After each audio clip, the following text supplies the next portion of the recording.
जय महाकाल साथियों। आज हम बहुत खास टॉपिक पर कुछ खास ज्ञान की बात करेंगे। जैसे कि मेरे पास बहुत लोग परेशानी में अपनी कुंडली के अध्ययन के लिए आते हैं और करवाते हैं, जो राहु से बहुत ज़्यादा पीड़ित होते हैं। मैं हर प्रकार से कोशिश करता हूँ, जिनके पास धन की कमी है और वो सभी हमारी वीडियो सुन रहे हैं, तो मैं उनकी सहायता कर पाऊँ। तो आज का ज्ञान भी ध्यान से और अंत तक समझना है आपको।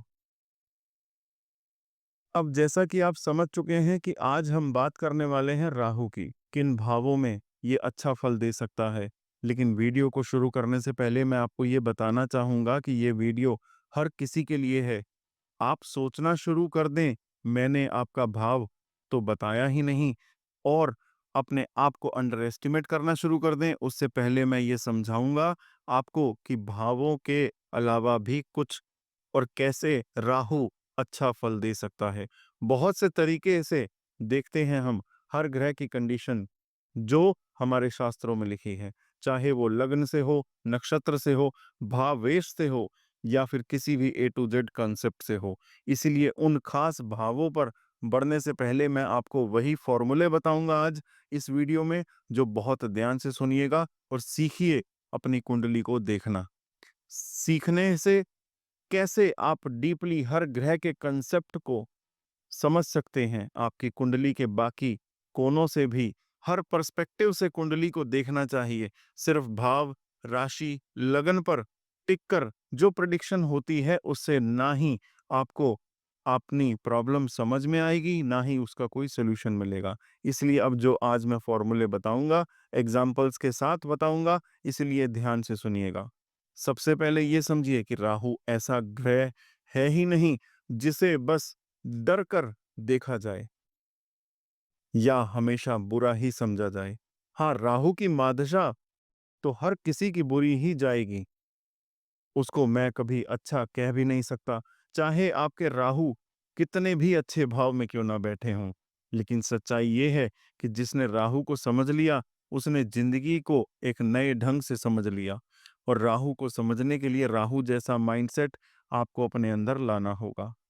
राहु वो ग्रह है जो या तो आपको मिट्टी से उठाकर आसमान की ऊंचाई पर बैठा सकता है, या फिर आसमान से गिराकर धूल में मिला सकता है।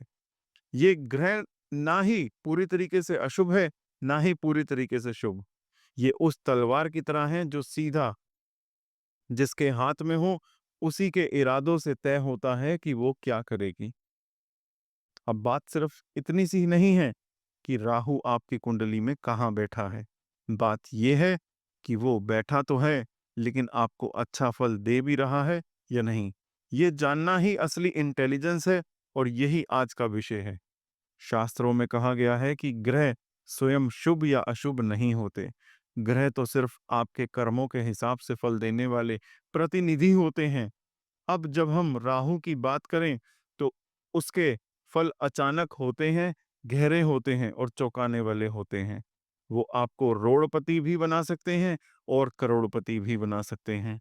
तो इस विषय में आज हम एक एक कर वो सारे रहस्य खोलेंगे, जो शायद अब आप तक आपने सुने भी नहीं थे।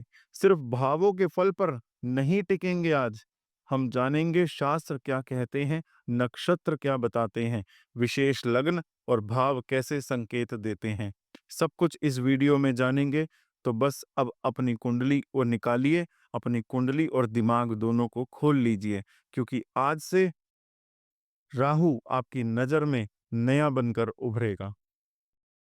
देखिए, सबसे इंपॉर्टेंट बात क्या है कि बहुत लोग सिर्फ राशियों को ही देखते हैं, लेकिन सच्चाई तो ये है कि अगर आप सिर्फ राशि की बात पूरी नहीं होती, नक्षत्रों से असली एनालिसिस होता है कुंडली का। अब समझिए, राहु अगर अच्छे नक्षत्र में बैठा हो तो वो बहुत अच्छा फल देगा। अगर गलत नक्षत्र में बैठा हो तो वही राहु गड़बड़ कर देगा। तो अब ध्यान से सुनिए, राहु किन किन नक्षत्रों में बैठकर जबरदस्त रिजल्ट देता है। सबसे पहले, आद्रा नक्षत्र में अगर राहु है, तो ये तो राहु का खुद का ही नक्षत्र हुआ। ये मिथुन राशि के अंदर आता है। अगर राहु आद्रा में बैठा हुआ है तो समझिए राहु अपनी जगह पर बैठा है। ऐसा राहु आपको शार्प माइंड, डीप थिंकर और इंटेलिजेंट कम्युनिकेटर बनाता है।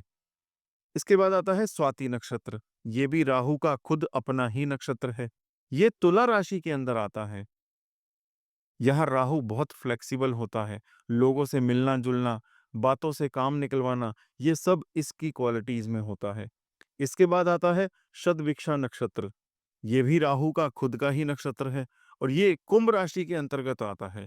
यहाँ बैठकर राहु ऐसा रिजल्ट देता है, इंसान को अचानक फेम, धन और बुद्धि तीनों से पूर्ण कर देता है। लेकिन हाँ, मेहनत भी करनी पड़ती है। ये राहु आपको स्पिरिचुअल भी बना सकता है और साइंटिस्ट भी। इसके बाद बात करते हैं पूर्वाषाढ़ा नक्षत्र की। ये शुक्र का नक्षत्र है, धनु राशि के अंतर्गत आता है। यहाँ राहु अगर अच्छा हो जाए तो इंसान को लग्जरी, प्रॉस्पेरिटी और रिस्पेक्ट दिलाता है। इसके बाद आता है उत्तरा भाद्रपद नक्षत्र। ये शनि का नक्षत्र है, मीन राशि के अंतर्गत आएगा ये। यहाँ बैठा राहु गहराई से सोचने वाला, जिम्मेदार और गंभीर बना देता है। बहुत जरूरी बात, शास्त्र ये कहते हैं कि अगर राहु शनि के अनुकूल नक्षत्र में बैठा हो तो राहु भी शनि जैसा गंभीर, ठोस और रिजल्ट देने वाला बन जाता है। लेकिन ध्यान रखिएगा, अगर ये राहु और शनि की युति गलत घर में है या गलत दिशा में हो जाए तो वही ये योग पिशाच योग या प्रेत योग भी कन्वर्ट कर देता है। लेकिन अगर अच्छे भाव में ये दोनों बैठ जाएं तो ये योग भी इंसान को सोसाइटी में बड़ा इन्फ्लुएंसर बना सकता है। अब जरा आप सब लोग अपनी जन्म कुंडली को खोल लीजिए और सामने रख लीजिए और गौर करिए, आपकी कुंडली के पहले भाव में जो नंबर लिखा है वही आपका लग्न है। अब उस नंबर को नोट कर लीजिए। मान लीजिए वहां पर 4 लिखा है तो इसका मतलब कि आपका जो लग्न है वो कर्क है और कर्क लगन का स्वामी होता है चंद्रमा। जरूरी नहीं कि यहाँ आपका लग्नेश हो, आपके लगन के अनुसार ये अलग अलग भी हो सकते हैं।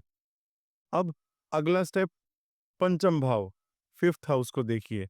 कुंडली में पांचवा घर देखिए, उसमें जो नंबर लिखा है उसको देखकर पता करिए कि उसका स्वामी कौन है। जैसे अगर वहां 9 नंबर लिखा है तो ये धनु राशि हुई और धनु राशि के स्वामी है देवगुरु बृहस्पति। अब तीसरा और आखिरी स्टेप कि अब आपको नवम भाव देखना है। वहां भी जो नंबर लिखा है उससे आप पता करिए कि नवम भाव का स्वामी कौन है। सपोज वहां पर 1 लिखा है तो ये मेष राशि होगी और इसका स्वामी होगा मंगल। अब समझिए, आपके पास अब 3 चीजें हैं, लग्नेश, पंचमेश और नवमेश। यानी कि लगन का स्वामी, पंचम भाव का स्वामी और नवम भाव का स्वामी। अब आपको एक एक करके ये देखना है कि राहु इन स्वामियों से केंद्र में है या नहीं। अब सवाल आता है कि केंद्र में होने का मतलब क्या है। बहुत आसान है, जब कोई ग्रह किसी दूसरे ग्रह से फोर्थ, सेवेंथ या फिर 10 घर आगे हो तो इसे कहते हैं कि वो ग्रह उसमें केंद्र में है। अगर आपकी कुंडली में कम से कम 2 स्वामी, लग्नेश, पंचमेश या नवमेश, इनमें से 2 स्वामियों से राहु अगर केंद्र में है तो ये बहुत पॉजिटिव संकेत है। इसका मतलब राहु आपके लिए अच्छा फल देने वाला है। और अगर तीनों में से किसी में से भी राहु केंद्र में नहीं तो आपको थोड़ी सावधानी बरतनी होगी, थोड़ी सी प्रिकॉशंस आपको करनी होंगी। अब नक्षत्र से कैसे पहचाने कि राहु अच्छा फल देगा या नहीं, ये हमने जान लिया। लग्नेश, पंचमेश और नवमेश से भी कैसे देखें, ये भी हमने जान लिया। अब एक लास्ट पॉइंट मैं आपको बताता हूं कि जो अगर आपका हुआ तो भी राहु कहीं ना कहीं अच्छा फल देगा, पर सीधे तरीके से नहीं। देखिए, राहु कोई सिंपल ग्रह नहीं है। ये कहीं का राजा, कहीं का फकीर वाला ग्रह है। हर कुंडली में इसका बिहेवियर अलग अलग होता है। लेकिन एक चीज जो राहु को सबसे ज्यादा कंफर्ट या डिस्कंफर्ट करवाती है वो होता है लग्न, यानी कि असेंडेंट और उसके स्वामी से रिश्ता। अब बात को समझिए एक जिंदगी के उदाहरण से।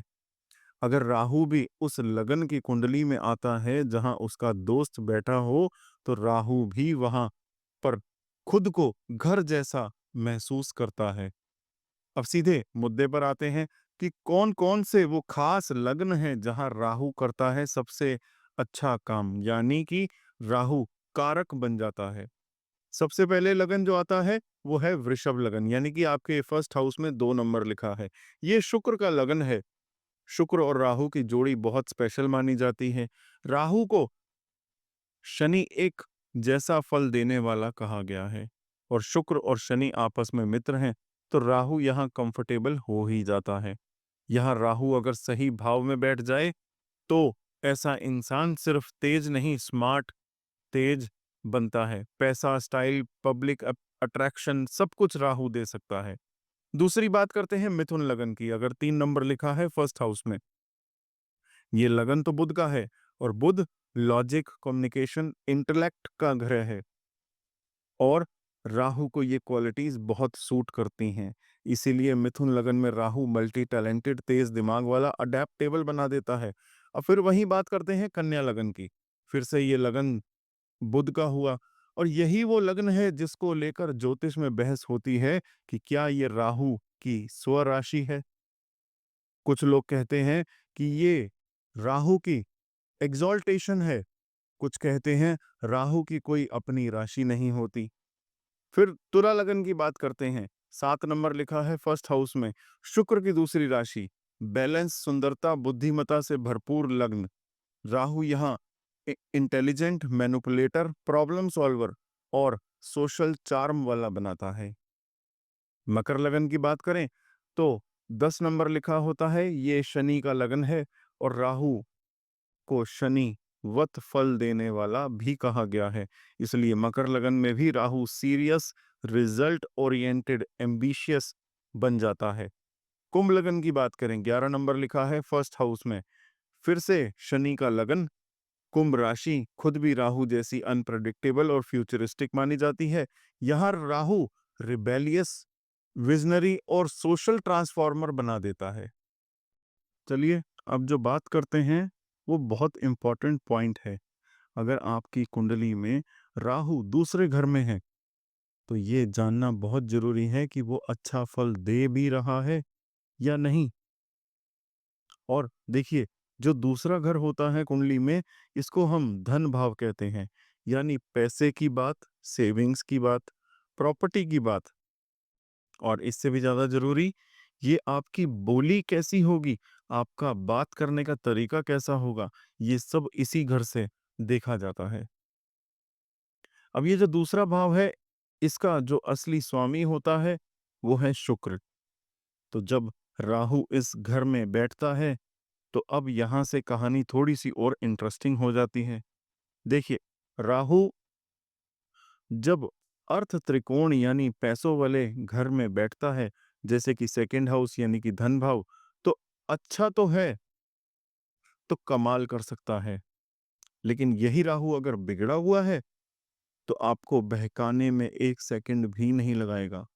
इसलिए ध्यान से समझिए, अगर राहु अच्छा फल दे रहा हो तो इस घर में, तो आपको अपनी लाइफ में कुछ चीजें साफ साफ होती हुई दिखाई देंगी।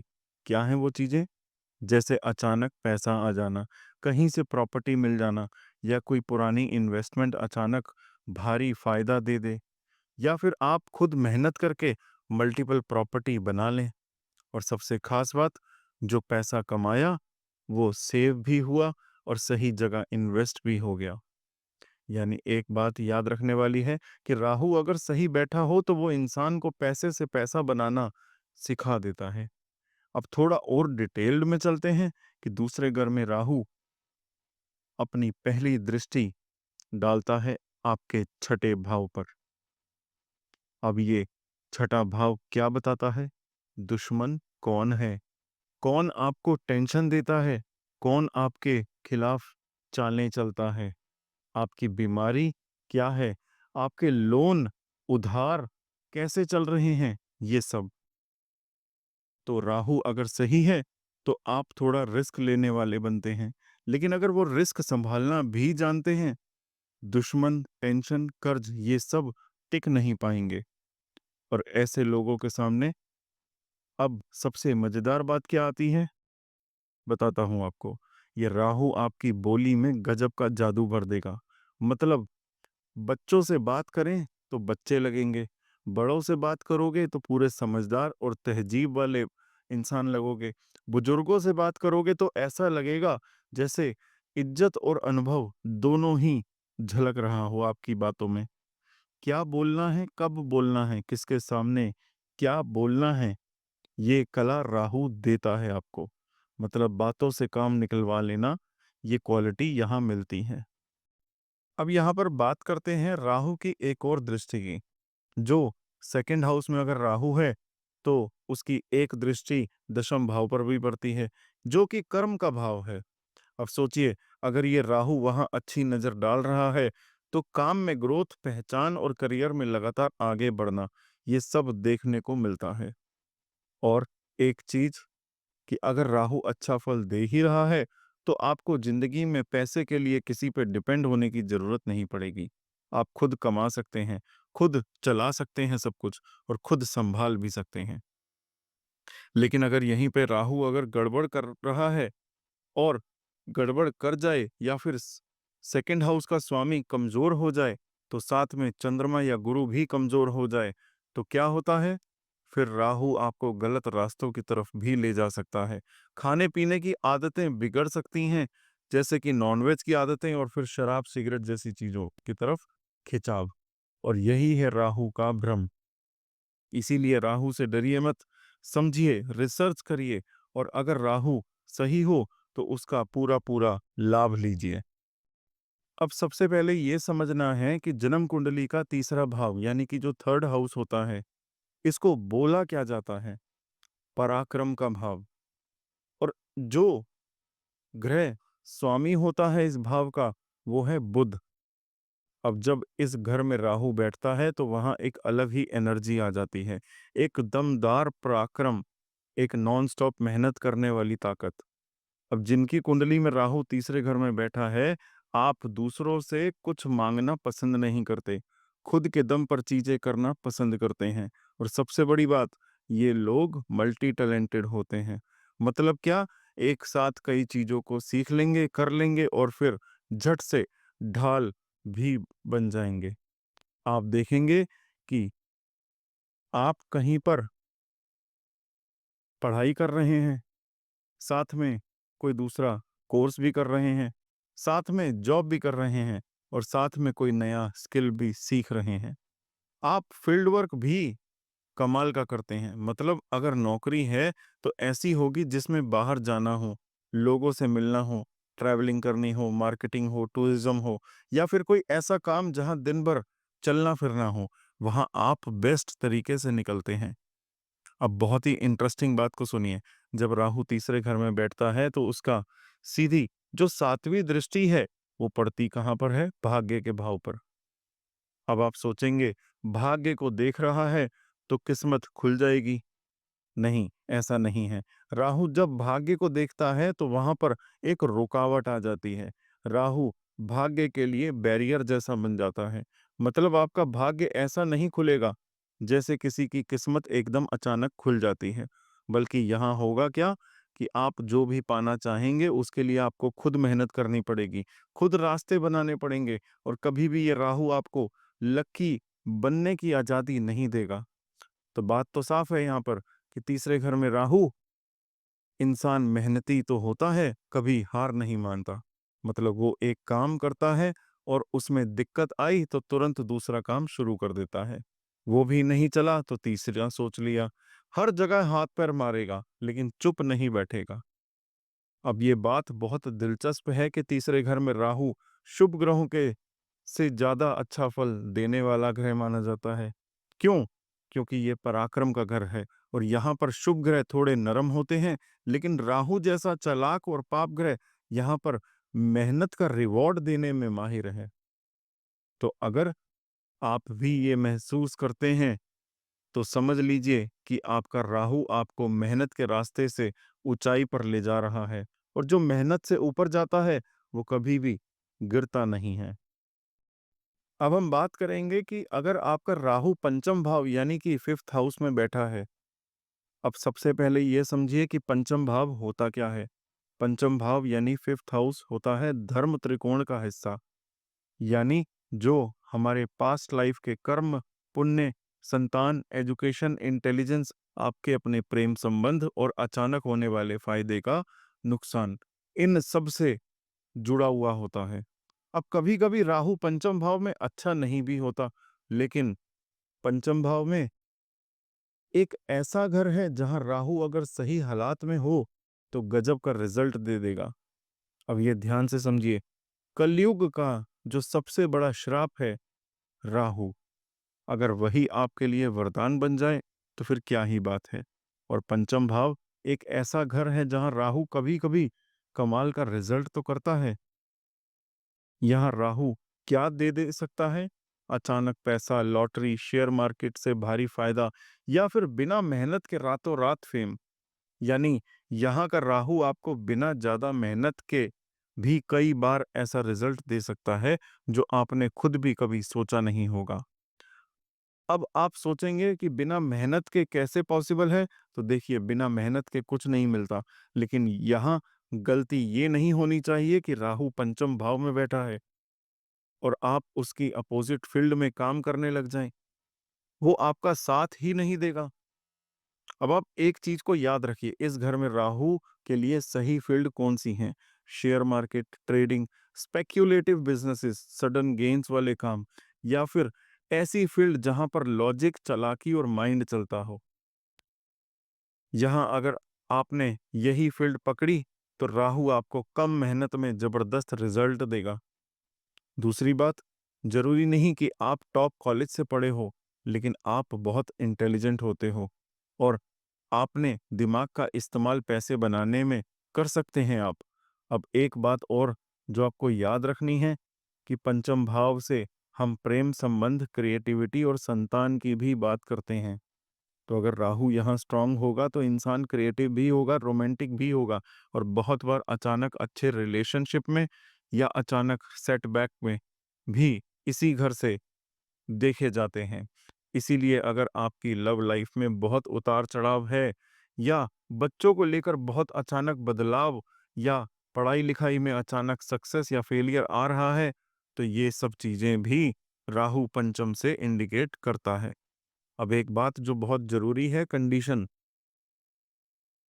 आपका राहु पंचम भाव में बैठा तो ज़रूर है, तो ज़रूरी है कि उसकी ओवरऑल स्थिति आपकी कुंडली में अच्छी हो। मतलब राहु शुभ ग्रहों के से इन्फ्लुएंस में हो, पंचम भाव का स्वामी स्ट्रांग हो और राहु के ऊपर कोई भारी दबाव या दुष्प्रभाव ना हो। अगर ये कंडीशन फेल हो गई, तो फिर यही राहु आपको गलत प्रेम संबंध, स्पेक्युलेटिव लॉसेस, बच्चों से रिलेटेड टेंशन या पढ़ाई में भटकाव सब दे सकता है। देखिए, अब कर्म भाव की बात करते हैं। राहु दशम भाव में बैठा हो यानी कि 10th हाउस में, तो आपकी जिंदगी में करियर, समाज में पहचान और नाम शोहरत पर क्या असर डलेगा? जब यहाँ राहु बैठता है तो इसको बोलते हैं वर्क प्लेस का राहु। अब इस पोजीशन में सिर्फ राजनीति की बात नहीं, बिजनेस में, मार्केटिंग में, शेयर मार्केट में, AI, mobile networking, digital world जैसी चीजों में गजब करते हैं आप। और एक बात, आपने जो भी पाया अपने दम पर पाया। ना किसी का सपोर्ट लिया, ना किसी के पैसे पे खड़े हुए, ना किसी की सिफारिश से आप आगे बढ़े। जब इनका राहु एक्टिव हुआ, तो इन्होंने अपने बलबूते पर ऐसा कुछ किया कि लोग इनका नाम जानने लगे और इनके काम की तारीफ करने लगे। और हाँ, ये भी देखा गया है कि आप अपने पिता से भी ज़्यादा ग्रो कर जाते हैं। मतलब पैसा ज़्यादा, प्रॉपर्टी ज़्यादा, नाम ज़्यादा और कभी-कभी तो कद-काठी और फेम भी अपने पिता से ऊपर चला जाता है। अब देखिए, हर कुंडली में राहु का फल अलग-अलग होता है। आपको ये तो देखना पड़ेगा कि वो राहु किस पोजीशन में है, किस ग्रह के साथ बैठा है, कितना असर है। क्यों? क्योंकि अगर बिगड़ा हुआ राहु 10वें में बैठा हो, तो इंसान फेमस नहीं, कुख्यात भी बन सकता है। यानी कि अब सोचिए, एक इंसान को सोसाइटी जानती है लेकिन अच्छे नाम से नहीं, बुरे नाम से। तो क्या फायदा ऐसे फेम का? इसलिए ये भाव ऐसा है, जहाँ राहु अगर सही जगह हो तो आपको सब कुछ दे देता है, वरना मान सम्मान भी ले सकता है। अब बात करते हैं कि राहु अगर अच्छी स्थिति में तो है, तो क्या क्या देगा। आप किसी भी फील्ड में हो, job, business, social work, media, राजनीति, प्रॉपर्टी, मार्केटिंग, हर जगह काम करेगा। ये राहु आपको पैसा देगा, नाम देगा, ब्रांड बनाएगा, और हाँ, सबसे बड़ी बात, आपको ऐसा कुछ करने को देगा जो दुनिया याद रखे। लेकिन इसका एक नुकसान भी है। 10वें घर का राहु सीधा दृष्टि डालता है आपके 4th हाउस पर, जो कि होता है सुख का घर। तो यहाँ क्या होता है, राहु आपको मेटीरियलिस्टिक सुखों को सुख तो देगा, जैसे पैसा, घर, गाड़ी, स्टेटस, लेकिन मानसिक शांति थोड़ी कम कर देगा। यानी बाहर से सब कुछ चमकता हुआ दिखेगा, लेकिन अंदर से दिल थोड़ा बेचैन हो सकता है। अब आखिरी बात, अगर राहु अच्छी पोजीशन में है, तो 10वां घर एक पावरफुल लॉन्चिंग पैड तो बन जाता है। आप अपनी पहचान खुद बनाएंगे, पिता से आगे बढ़ेंगे, पैसे से पैसा बनाएंगे, और अपनी मेहनत से वो सब पाएंगे जो लोग सपने में सोचते हैं। अब राहु आपकी कुंडली के अगर 11वें भाव में है, तो इसका क्या मतलब है, देखिए। अब जो ये घर होता है, ये शनि का घर है अपना। कालपुरुष कुंडली में इसे कुंभ राशि का भाव कहा जाता है। अब शनि और राहु दोनों को कहा गया है कि राहु भी कुछ हद तक शनि जैसा फल देंगे। हैं तो दोनों पाप ग्रह ही, यानी जो पापों का दंड देते हैं और पाप करने न करने की चॉइस भी रखते हैं। लेकिन ध्यान रखना, नेचर में फर्क बहुत गहरा है। शनि क्या करते हैं, धीरे धीरे चलते हैं, सिखाते हैं कि सब्र करो, और धीरे धीरे रिजल्ट देते हैं उसका। पर वहीं राहु ये अचानक से फल दे देता है। ऐसा फल देता है जो आपने कभी सोचा भी नहीं होगा, उलझा के, घुमा के, लेकिन जोरदार रिजल्ट देता है। अब जब राहु 11वें भाव में बैठा हो, तो आप सिर्फ एक ही चीज सोचते हैं, पैसा चाहिए, बस पैसा चाहिए। डॉक्टर बनना है तो बस वही बनना है, कुछ और नहीं। आपके लिए कोई भी काम छोटा या बड़ा नहीं होगा, सिर्फ अर्निंग चाहिए आपको बस।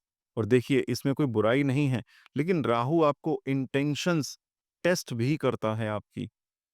राहु यहाँ आपको ऐसा बना देता है कि आप अपनी अर्निंग के लिए कोई भी रास्ता, कोई भी तरीका पकड़ लेते हैं। 11वें घर की एक और खास बात जान लीजिए, ये होता है ग्रोथ का घर, गेन्स का घर। यहाँ राहु बैठ जाए तो जनरली क्या होता है, आप धीरे धीरे सीढ़ी दर सीढ़ी सफलता पाते हैं। लेकिन कई बार ये राहु सीढ़ी नहीं, सीधा लिफ्ट बना देता है। अब ध्यान से समझिए, ये राहु आपको कहाँ-कहाँ ग्रो करा सकता है। जॉब में अचानक प्रमोशन, कोई ऐसी अपॉर्चुनिटी जहां से मोटी कमाई हो, एकदम से नाम, पैसा, प्रॉफिट, सब कुछ एक साथ। लेकिन फिर भी वही बात कि कुंडली की बाकी दशा भी तो साथ देनी चाहिए, क्योंकि अगर बाकी ग्रह जैसे चंद्रमा या शुक्र वीक हैं, या 11वें भाव का लॉर्ड कमजोर हो गया, तो कई बार इंसान भीड़ में रहते हुए भी अकेला महसूस करता है। तो अब आपको, आपकी कुंडली में 11वें भाव में राहु बैठा है, तो आप एक बात हमेशा याद रखिए, आपको लाइफ में ऐसे मौके मिलेंगे जहां आप एक ही झटके में बहुत कुछ पा सकते हैं। राहु आपको ऐसे ऐसे रास्ते दिखाएगा जो शायद किसी को और को दिखाते ही नहीं हैं। और अगर आप सही दिशा में मेहनत करते हैं, तो ये राहु आपको नेम भी देगा, पैसा भी देगा, और सबसे जरूरी, लोगों में आपकी अलग एक पहचान बना देगा। तो अब जब आपने राहु को सिर्फ एक डर का नाम नहीं, बल्कि एक अवसर, एक टेस्ट समझा। राहु अगर आपकी कुंडली में जाग गया है, तो ये मत समझिए कि सब कुछ खत्म हो गया, बल्कि समझिए कि अब अपनी नीयत, आपका धैर्य और आपकी समझ ही असली परीक्षा से गुजरेगी। क्योंकि राहु आपको या तो बहुत कुछ देगा, या फिर बहुत कुछ छीन कर सिखाएगा। पर दोनों ही हालातों में आपको बदल कर, निखार कर, आपको एक हाइट पर ले जाएगा।